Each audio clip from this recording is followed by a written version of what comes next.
जंतर मंतर पर 18 दिनों से अनशन कर रहे सामाजिक कार्यकर्ता सोनम वांगचुक को लेकर दिल्ली हाईकोर्ट में एक जनहित याचिका दायर की गई है।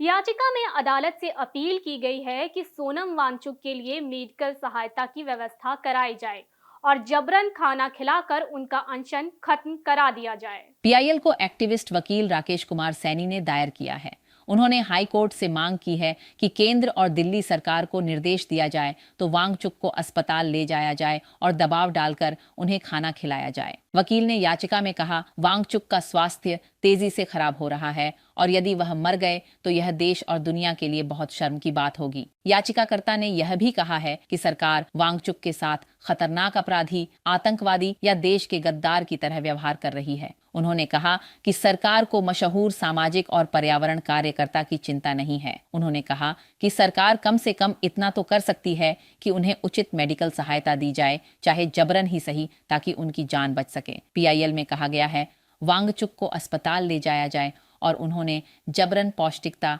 विटामिन और मिनरल तरल के रूप में दिया जाए, जो कि मानव शरीर के जीवित रहने के लिए जरूरी है। याचिकाकर्ता ने अदालत से अपील की है कि केंद्र और दिल्ली सरकार को निर्देश दिया जाए कि वांगचुक की जान बचाने के लिए जबरन उनका अनशन खत्म कराया जाए।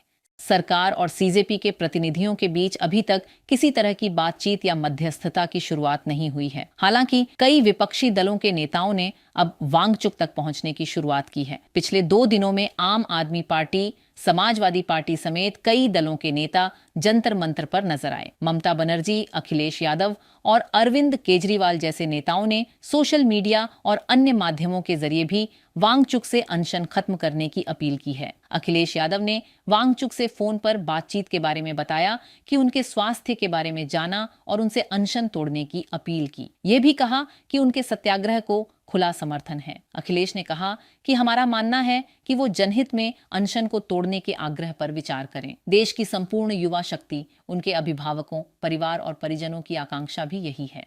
Subscribe now and press the bell icon. Never miss an update.